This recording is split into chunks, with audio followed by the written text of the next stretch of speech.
أعوذ بالله من الشيطان الرجيم. بسم الله الرحمن الرحيم.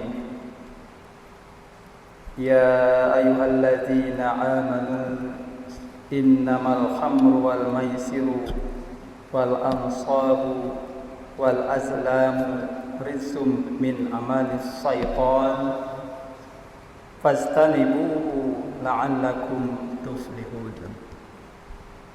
Qala Rasulullah sallallahu alaihi wasallam, man asbaha wa lam yahtam bi amril muslimin falaysa minhum. Sadaqallahul azim wa sadaqa rasulun nabiyil karim wa nahnu dzalika min sayyidil wasakirin walhamdulillahi rabbil alamin. Alhamdulillah, ucapan yang utama dan yang pertama kita agungkan asma Allah. Dengan kudrah iradahnya Allah masih memberikan kita kesehatan iman, Islam dan kekuatan sehingga kita masih dapat sama-sama melaksanakan berubudiyah, bertaqarrub pada Allah Subhanahu wa taala. Wabil khusus kita masih dapat melaksanakan salat maghrib subuh. Dan alhamdulillah kita bisa melaksanakan secara berjamaah. Salawat sering salam kepada junjungan kita Nabi besar Muhammad sallallahu alaihi wasallam beserta keluarganya, pada sahabat-sahabatnya, pada tabi'in, pada tabi'in dan para seluruhnya kaum muslimin. Wabil khusus kita jamaah Masjid Al-Istiqamah Gampung Suwaribe mengharapkan syafaat dari baginda Rasulullah sallallahu alaihi wasallam di yaumil mahsyar kelak nantinya. Dengan kita bermunajat, bermohon pada Allah Subhanahu wa taala, semoga Allah catat kita selaku hambanya, umat Rasulullah sallallahu alaihi wasallam, dan di yaumil mahsyar kelak kita termasuk orang-orang yang mendapat syafaat baginda Rasulullah sallallahu alaihi wasallam.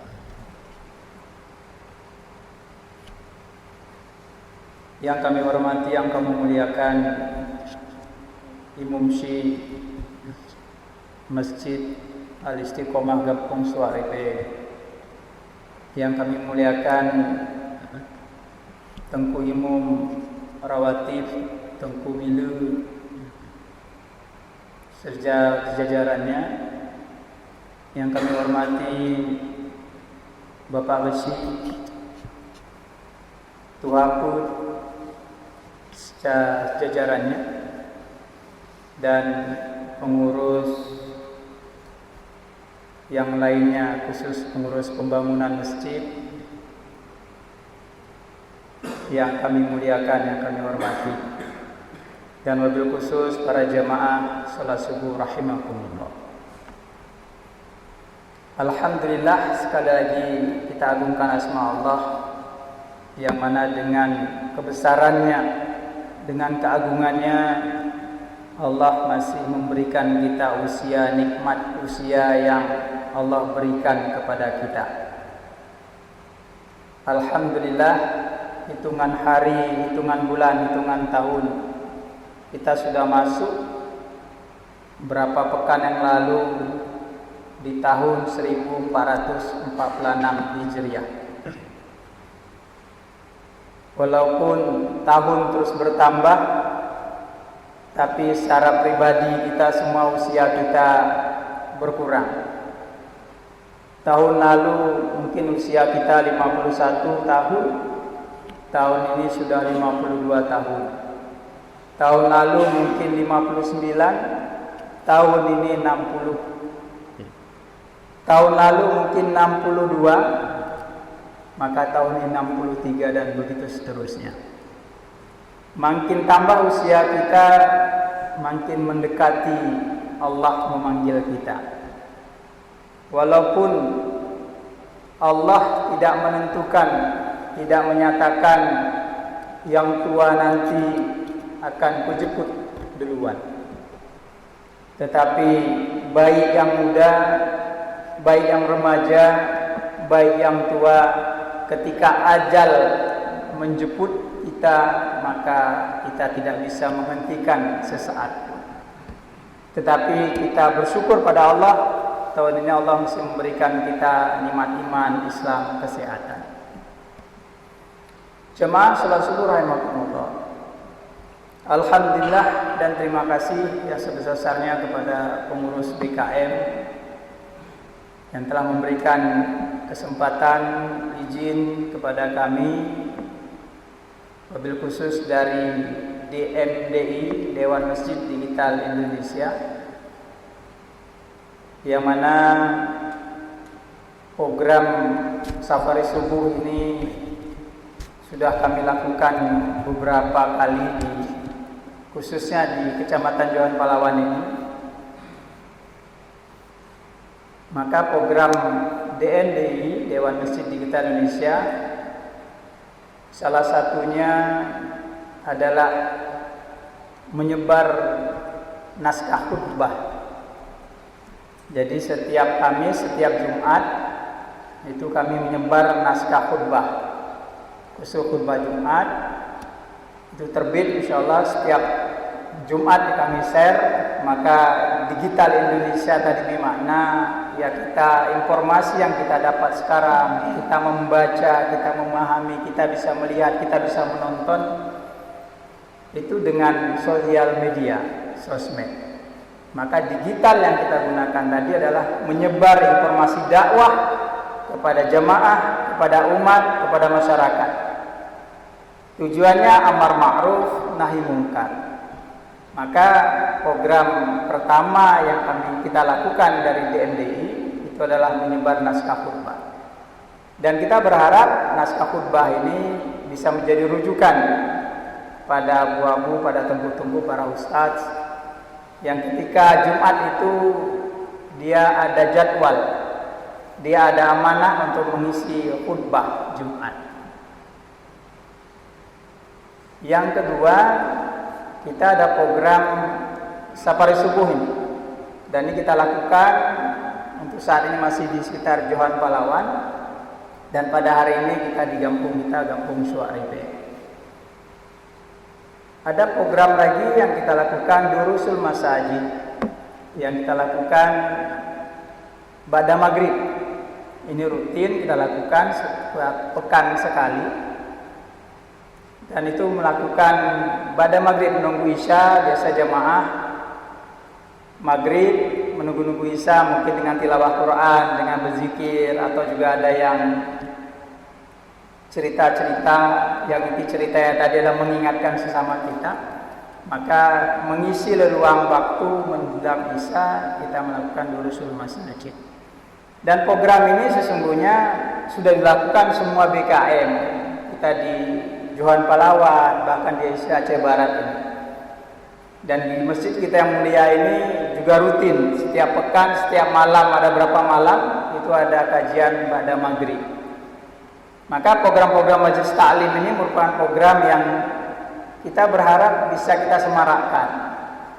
Kita berharap kita bisa mendengarkan kajian, kita bisa mendengarkan tausiah dari guru-guru kita, dari para tengku, yang intinya untuk mendekatkan diri kita pada Allah Subhanahu wa taala, menyuruh yang ma'ruf dan mencegah kepada yang munkar. Maka ini program yang harus kita lakukan dan harus terus kita laksanakan sehingga kaum muslimin wabil khusus itu bisa tercerahkan pemikirannya, pemahamannya terhadap Islam secara kafah. Nah, selanjutnya ada program yang kita lakukan, alhamdulillah mulai tahun kemarin, tahun 1445 Hijriah, khususnya di bulan Zulhijjah, kita ada melaksanakan penyembelihan hewan kurban. Alhamdulillah ada beberapa jamaah yang kita koordinir, kita melaksanakan penyembelihan hewan kurban. Dan di kampung kita juga setiap tahun itu melaksanakan penyembelihan hewan kurban. Jemaah rahimakumullah. Maka pada intinya dalam kehidupan kita senantiasa kita mendekatkan diri kita pada Allah Subhanahu wa taala. Kenapa? Karena Rasulullah sallallahu alaihi wasallam diturunkan, diangkat oleh Allah Subhanahu wa taala sebagai rasulnya untuk menyuruh amar ma'ruf nahi munkar. Dan perintah amar ma'ruf nahi munkar ini itu diberikan Allah, diwajibkan Allah kepada rasulnya, tetapi rasul menyampaikan kepada sahabat-sahabatnya, dan sahabat-sahabat menyampaikan kembali ke tengah kaum muslimin dulunya, dan terus berkesinambungan, diterima para guru-guru kita, para tempu-tempu, para ustadz, dan sampai saat ini kita bisa melihat bagaimana mulianya Islam yang diemban oleh baginda Rasulullah SAW 14 abad yang lalu, dan sampai sekarang Islam masih tegak di tengah-tengah kehidupan kita. Nah, ini harus terus kita kobarkan, harus kita perjuangkan, harus kita dakwahkan. Karena keimanan kita, kata Rasulullah, iman yazidu wa yanqus. Iman kaum muslimin, kita manusia ini khususnya, kadang bertambah, kadang berkurang. Maka ketika Rasulullah menyampaikan iman yazidu wa yanqus, sampai bertanya, ya Rasulullah, sejak kapan iman kita bertambah? Maka kata Rasulullah, ketika kita meningkatkan keimanan, ketakwaan pada Allah Subhanahu wa taala, melaksanakan amal soleh, maka iman kita akan bertambah. Wa yanqus, kapan kita berkurang? Ketika kita meninggalkan amar ma'ruf nahi munkar, ketika meninggalkan amal soleh tadi. Maka ketika kita meninggalkan amal soleh, maka iman kita tidak ada dalam hati kita. Maka ketika iman tidak ada dalam hati kita, maka kita akan melakukan kemaksiatan. Maka jemaah rahimakumullah, bisa jadi pagi ini dia beriman, tapi sore nanti sudah kufur, atau sore dia beriman, pagi dia sudah kufur. Maka iman kita naik turun. Maka ketika untuk mengkondisikan supaya kuat iman kita, tetap iman kita, maka mari kita sama-sama mendatangi majelis taklim. Mari kita sama-sama berzikir, mari kita sama-sama bertakarub pada Allah Subhanahu wa taala. Ketika ada maksiat, kita cegah. Kalau kita ingin melakukan maksiat, ingat ada Allah Subhanahu wa taala, segera istighfar pada Allah Subhanahu wa taala. Maka secara pribadi untuk mencegah kemaksiatan adalah dengan istighfar pada Allah Subhanahu wa taala, dengan mengingat Allah Subhanahu wa taala. Insyaallah kita akan terhindar dari perbuatan maksiat. Jemaah rahimakumullah. Oleh sebab itu, Islam yang dibangun baginda Rasulullah SAW adalah Islam rahmatan lil alamin. Islam yang memuliakan, Islam yang menaungi semua masyarakat. Oleh sebab itu, bagaimana kita bisa memperkuat, bisa menjalankan, bisa mendakwahkan Islam tadi ini supaya mulia di tengah kehidupan kita? Maka tidak lain tidak bukan dengan watawassaw bil haq watawassaw bis sabr. Jemaah salat subuh rahimakumullah. Ketika Islam dibangun baginda Rasulullah, ketika hijrahnya Rasulullah SAW dari Mekah ke Madinah, perjuangan yang dilakukan Rasulullah bukan sebatang kara, bukan sendirian, tetapi bersama-sama dengan para sahabat rahimakumullah. Maka dakwah di Mekah ketika itu menyampaikan akidah, mentauhidkan Allah, menyembah Allah Subhanahu wa taala, yang mana kita ketahui di masa jahiliyah di Mekah ketika itu manusia menyembah berhala. Maka Islam diturunkan di Mekah, diangkat Rasulullah sebagai rasulnya. Maka Rasulullah mendakwahkan Islam di tengah kehidupan masyarakat jahiliyah kafir Quraisy, dan satu hari terus berhari-hari, berbulan-bulan, bertahun-tahun. Maka dalam sirah kita bisa melihat, membaca, mendengar lebih kurang 13 tahun dakwah Rasulullah di Mekah. Maka ketika kaum masyarakat Mekah tidak bisa berubah pemikiran perasaan terhadap Islam, tetap menyembah berhala, maka Allah memerintahkan Rasulullah hijrah ke Yathrib yang sekarang dinamakan Madinah.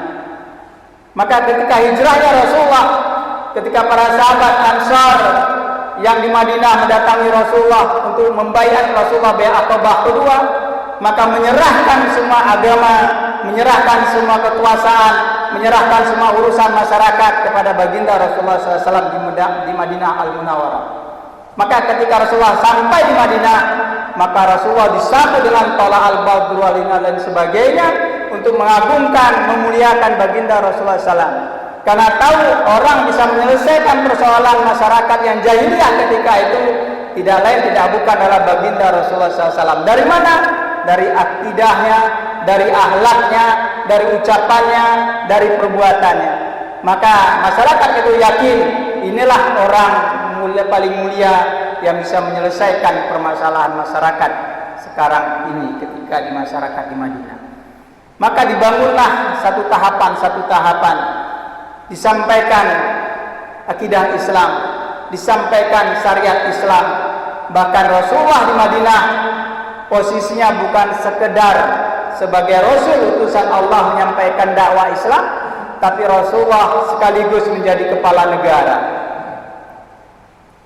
Maka posisi Rasul ketika itu membawa dua jabatan, sebagai Rasul dan sebagai kepala negara. Sebagai Rasul menyampaikan kewajiban sholat, kewajiban zakat, kewajiban beramar ma'ruf nahi munkar. Tetapi di saat yang sama ketika Rasulullah melihat di tengah kehidupan masyarakat ada kemaksiatan, maka Rasulullah turun mencegah kemaksiatan tadi dalam posisi kepala negara. Walhasil Islam dibangun Rasulullah 10 tahun di Madinah, maka menjadilah Islam yang sempurna, Islam yang kafah. Nah, itu terus dilakukan para sahabat, dilanjut para khalifah-khalifah yang ada, dan perjuangan Islam terus menggulirkan buah yang luar biasa sehingga Islam menaungi seluruh masyarakat dunia. Dan jamaah rahimakumullah, salat subuh yang dimuliakan Allah Subhanahu wa taala. Ketika Rasulullah mengingatkan kita Islam nanti akan ditinggalkan oleh umatnya sejengkal demi sejengkal. Satu hukum ditinggalkan. Maka kita bisa melihat banyak dari kita kaum muslimin yang sudah meninggalkan hukum-hukum Allah Subhanahu wa taala. Sudah banyak meninggalkan kewajiban-kewajiban yang diperintahkan Allah Subhanahu wa taala. Bahkan perbuatan jahiliyah di masa jahiliyah dulunya 14 abad yang lalu sekarang juga menjadi jahiliyah modern. Yang dulunya masalah jahiliyah dan sekarang sudah jadi jahiliyah modern, dan itu terus berkembang di tengah kehidupan kita. Dan inilah tugas kita untuk menyampaikan amar ma'ruf nahi munkar sehingga kaum muslimin tidak terjebak dengan maksiat yang telah merajalela di tengah kehidupan kita. Jemaah salat subuh rahimakumullah. Kita bisa melihat bagaimana perbuatan-perbuatan di masa jahiliyah, yang mana dalam bidang agama kita bisa melihat dulunya Rasulullah SAW mendakwakan Islam di tengah kafir Quraisy, masyarakat Mekah. Maka masyarakat Mekah paham betul yang disampaikan Rasulullah adalah mentauhidkan Allah, menyembah Allah. Dan itu didakwahkan Rasul dari hari ke hari. Dan dari hari ke hari dakwah diterima masyarakat, dan masyarakat masuk Islam. Nah, ketika melihat masyarakat berduyun masuk Islam, maka pembesar-pembesar Quraisy mulai berpikir, kalau ini dakwah Rasulullah diterima di tengah masyarakat Mekah, nah bagaimana nanti masyarakat Mekah yang sekarang menyembah berhala akan meninggalkannya satu orang, satu demi satu. Dan maka sebelum itu terjadi, kafir Quraisy membuat strategi, menjumpai Rasulullah, menyampaikan, wahai Rasulullah, kalau begitu kami berdamai ya Rasulullah. Hari Jumat besok kami akan sholat bersamamu ya Rasulullah. akan beribadah sesuai akidah yang kamu jalankan ya Rasulullah. Tetapi di hari yang lain, di hari Sabtu dari Ahad, kamu dan umatmu ikut dengan agama kami, menyembah berhala ketika itu. Maka tawaran itu terus disampaikan oleh kafir Quraisy dan turunlah ayat Al-Kafirun tadi, surah Al-Kafirun. La'allakum qul ya ayyuhal kafirun dan seterusnya. Lakum dinukum waliyadin. Bagimu agamamu, bagiku agamaku. Dan tawaran akidah tidak bisa ditoleransi. Apapun perbuatannya, apapun tindak tanduknya, apapun ucapannya, maka kalau berkaitan akidah, lakum dinukum waliyadin. Maka di tengah kehidupan kita sekarang terus ingin menyemarakkan tegaknya syariat Islam di tengah kehidupan kita. Maka ada orang-orang orientalis, ada orang sekuler, ada orang munafik yang menyampaikan dakwahnya kepada masyarakat Islam untuk ikut agama mereka. Walaupun dengan lembah lembut. Maka salah satu tawaran yang ditawarkan orang-orang munafik tadi, orang-orang sekuler tadi adalah ucapan salam lintas agama. Maka yang mulia ucapan Assalamualaikum warahmatullahi wabarakatuh itu merupakan doa, merupakan ibadah bagi kaum muslimin sesama saudaranya kaum muslimin. Tapi mereka menawarkan bagaimana ketika kita mengucapkan salam ini disahuti, dilanjuti dengan ucapan salam agama lainnya.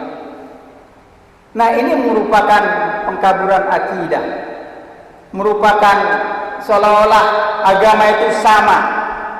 Padahal Allah menegaskan inna dina indallahi Islam. Sesungguhnya agama yang mulia di sisi Allah hanyalah Islam. Bimakna lain dari Islam, akidahnya tertolak. Ini keyakinan kita kepada Islam itu sendiri. Ketika kita tidak yakin, maka kita sudah keluar dari Islam itu sendiri. Dan ini terus dipropagandakan, disampaikan sehingga kaum muslimin lengah, kaum muslimin ikut terbuai dengan akidah-akidah agama lain. Jamaah salat subuh rahmatullah. Yang kedua, kita bisa melihat bagaimana di masa jahiliyah dalam kehidupan sosial masyarakat. Ketika itu perbuatan riba, perbuatan judi itu merajalela di tengah kehidupan masyarakat jahiliyah. Nah, di tengah kehidupan kita sekarang, perbuatan itu juga berkembang sekarang. Perbuatan riba juga berkembang di tengah kehidupan masyarakat. Perbuatan perzinahan juga berkembang di tengah kehidupan masyarakat. Perbuatan judi yang sekarang lagi viral-viralnya di kita di tanah air itu berkembang di tengah masyarakat. Sampai sebulan terakhir kita bisa melihat Bapak Dandim, Bapak Kapolres itu membuat spanduk semua kampung mengingatkan masyarakat kampung tadi itu Aceh Barat itu jangan terlibat, maka usir narkoba, usir judi online, usir pinjol dari kehidupan masyarakat. Ini menunjukkan apa? Perbuatan maksiat, judi online, pinjaman online, narkoba ini sudah berbahaya di tengah kehidupan masyarakat Aceh Barat khususnya. Sampai-sampai Bapak Dandim, Bapak Kapolres turun tangan mengingatkan, mengkampanyekan dalam spanduk-spanduk supaya masyarakat tidak terjebak dengan perbuatan tadi. Kenapa? Ini perbuatan jahiliyah yang sudah dilakukan masyarakat jahiliyah ketika itu, dan itu dilarang dan itu diharamkan dan itu ditinggalkan oleh masyarakat Islam ketika Rasulullah mendakwahkan Islam. Nah, perbuatan muncul lagi sekarang. Kalau di masyarakat jahiliyah perbuatan zina, perbuatan judi itu di tempat, ada tempat khusus. Orang berzina di rumah itu ada ditempel stiker, ini tempat perbuatan zina. Ini untuk permainan judi. Nah, kita sekarang nggak jauh beda dengan masyarakat jahiliyah. Bahkan lebih canggih zaman sekarang dengan online. Kalau dulu ada tempatnya, kita mau buat maksiat datang ke sana. Sekarang di rumah pun bisa kita buat maksiat. Kita buka smartphone kita bisa main maksiat tadi, judi online dan sebagainya. Padahal berkembangnya teknologi tadi itu bukan untuk maksiat, tetapi untuk meningkatkan peradaban manusia. Tapi karena keimanan ketakwaan tadi rendah, maka kita bisa melihat sosial media juga jadi maksiat, jadi tempat maksiat. Nah, oleh sebab itu ini perbuatan yang sudah dilarang Allah Subhanahu wa taala. Maka Rasulullah SAW mengingatkan kita dalam perbuatan pergaulan bebas tadi, khususnya perbuatan zina dan riba. Rasulullah mengingatkan kepada kita dalam hadis riwayat Al-Hakim, "Idza zahara zina war riba fi qaryatin faqad ahallu bi anfusihim azaballah." Apabila telah marak perzinahan dan praktek riba di suatu negeri, suatu kampung, maka sungguh penduduk negeri tersebut telah menghalalkan dirinya untuk diazab oleh Allah Subhanahu wa taala. Nauzubillah, summa nauzubillah. Dalam hadis ini Rasulullah mengingatkan, 14 sahabat yang lalu telah diingatkan oleh Rasulullah, apabila praktek judi dan riba terang-terangan, perzinahan dan riba terang-terangan di suatu kampung, maka sesungguhnya kampung tadi sudah berdoa pada Allah, sudah minta pada Allah, ya Allah turunkan azab tadi di kampung kami. Mana hadis itu seperti itu. Maka itu dilarang oleh Rasulullah. Kita jangan mengundang azab. Ketika Allah menurunkan azab, tidak ada yang bisa mencegahnya. Nah, oleh sebab itu ini hadis baginda Rasulullah mengharamkan riba, mengharamkan perzinahan, mengharamkan perjudian. Karena itu merusak tatanan keluarga, bukan hanya masyarakat negara, tapi keluarga pun rusak. Kita bisa mendengar dan viral kemarin ada istri membunuh suami, membunuh anak, gara-gara perbuatan maksiat tadi. Maka semua komponen turun tangan mencegah maksiat tadi. Sebagaimana baginda Rasulullah mengingatkan para kaum muslimin untuk mencegahnya, untuk melarang perbuatan maksiat. Jamaah rahimakumullah. Dalam hadis yang lain Rasulullah mengingatkan kita dalam perbuatan ini, riba salasatun wa sab'una baban ay surha mislu ayyankiha rajulun ummah. Sesungguhnya dalam riba tadi ada 73 pintu dosa besar. Dalam perbuatan riba ada 73 pintu dosa besar. Dan dosa yang ringan kata Rasulullah SAW adalah ibarat seorang anak menjinahi ibu kandungnya sendiri. Cuma rahmatullah. 73 pintu dosa besar dari perbuatan riba kata Rasulullah.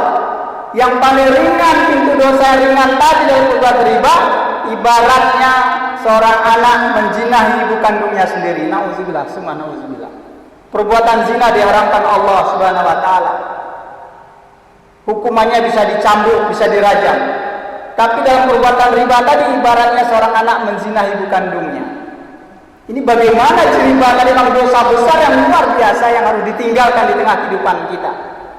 Karena itu akan mengundang azab Allah datang ke kampung kita, ke negeri kita. Maka terus tinggalkan perbuatan maksiat tadi. Jemaah rahimakumullah. Oleh sebab itu Allah juga sudah mengingatkan kita dalam Al-Quran surah Al-Maidah ayat 50 yang tadi di mukadimah saya sampaikan, a'udzubillahi minasyaitonirrajim, bismillahirrahmanirrahim, ya ayyuhalladzina amanu innamal khamru wal maisiru wal ansabu wal azlamu rizqun min amalis syaitan fastanibuhu la'allakum tuflihun. Hai orang beriman, sesungguhnya minuman khamar, berjudi, berkorban untuk berhala, mengundi nasib dengan panah adalah termasuk perbuatan-perbuatan syaitan. Karena itu jauhilah perbuatan tersebut agar kalian mendapat keberuntungan. Al-Quran surah Al-Maidah ayat 90. Allah sudah mengingatkan kita perbuatan khamar, judi, rizqun min amri syaitan, semua perbuatan syaitan. Maka semua komponen masyarakat mengingatkan kepada jemaah semuanya supaya menjauhi perbuatan tadi. Oleh sebab itu jemaah rahimakumullah, dalam membentuk masyarakat untuk meningkatkan keimanan, ketakwaan di tengah kehidupan pribadi, keluarga, masyarakat dan pemerintahan, maka ada 3 komponen besar yang harus dilaksanakan sesama kita. Yang pertama, tidak lain tidak bukan adalah takwa individu. Keimanan, ketakwaan terus kita gelorakan di tengah kehidupan kita. Apakah cukup dengan ketakwaan, keimanan? Tidak cukup. Maka ada kontrol masyarakat. Ada kontrol masyarakat yang mengingatkan secara individu, secara jamaah, secara masyarakat mengingatkan. Ketika dia sholat, ketika dia puasa, ketika dia zakat, dilihat di tengah kehidupan masyarakat jahil ada maksiat, maka sesama kita mengingatkan. Maka kita di sini ada Pak Kecil, ada Tuhapud, ada Pak Kadus, ada Tengku Imum, lebih besar lagi ada MPU, dan terus turun-turunannya. Nah, ini merupakan kontrol masyarakat, mengingatkan masyarakat semuanya untuk menjauhi perbuatan tadi. Yang kita sampaikan tadi Pak Dandim, Pak Kapolres, ini merupakan kontrol masyarakat yang untuk mencegah masyarakat Aceh Barat khususnya tidak terjebak dengan perbuatan judi online, pinjol, narkoba dan sebagainya. Nah, apakah cukup 2 pilar tadi, kontrol masyarakat, takwa individu, kontrol masyarakat? Belum cukup. Maka pemerintah negara dalam hal ini harus turun tangan untuk mencegah perbuatan maksiat tadi. Maka inilah yang dibangun oleh Rasulullah ketika takwa individu dibentuk, diimankan takwa masyarakat Mekah dan Madinah. Maka ada kontrol masyarakat, sesama masyarakat mengingatkan wa tausabilah wa tausabisabr. Maka Rasulullah sebagai mengambil keputusan ketika ada orang maksiat, maka dicegah, dilakukan hukum tadi di tengah kehidupan masyarakat. Oleh sebab itu jemaah salat subuh rahmatullah, pada kesempatan mulia ini marilah kita sama-sama mengingatkan diri kita semuanya, keluarga kita, masyarakat, saudara-saudara kita, untuk senantiasa mendekatkan diri pada Allah Subhanahu wa taala, untuk sama-sama wa tawassaw bil haqq wa tawassaw bis sabr. Kita bukan menyuruh kita dan keluarga kita saja, tapi kita ingatkan masyarakat lingkungan kita terhadap perbuatan maksiat, supaya apa? Azab Allah tidak turun di negeri kita. Kenapa? Kalau bukan kita yang mengingatkan sesama kita, maka tidak ada lagi obat yang bisa menyelesaikan. Maka oleh sebab itu kami mengajak kita semuanya, marilah kita senantiasa meningkatkan keimanan, ketakwaan kita pada Allah Subhanahu wa taala. Supaya apa? Menjadikan Islam rahmatan lil alamin. Supaya apa? Supaya keimanan, ketakwaan kita terus bertambah. Imanu yazidu, terus bertambah. Kenapa? Karena kehidupan dunia ini sementara, kita akan menuju kehidupan akhirat yang kekal abadi. Dalam kehidupan dunia ini merupakan ujian bagi kita. Ketika kita lulus ujian dunia menuju akhirat, kita akan lulus di akhirat, akan ditempatkan Allah dalam jannahnya, jannatul na'im. Amin ya Allah ya rabbal alamin. Jamaah salat subuh rahmatullah, mungkin ini yang kami sampaikan tausiah subuh pada hari ini. Lebih dan kurang tadi mohon maaf, mohon ampun kepada Allah Subhanahu wa taala. Dan semoga tausiah ini memberikan keberkahan bagi kita semuanya untuk mengingatkan kita kembali meningkatkan keimanan, ketakwaan kita pada Allah Subhanahu wa taala, sembari untuk mencegah perbuatan maksiat yang ada di sekitar kita. Semoga Allah melindungi kita semuanya, menguatkan keimanan, ketakwaan kita, dan menguatkan kita untuk beramal ma'ruf nahi munkar. Amin ya Allah ya rabbal alamin. Sekali lagi mohon maaf, mohon ampun pada Allah, khususnya saya pribadi dan dari Dewan Masjid Digital Indonesia senantiasa menyertai kita semuanya untuk saling watawassaw bil haq wa tawassaw bis sabr.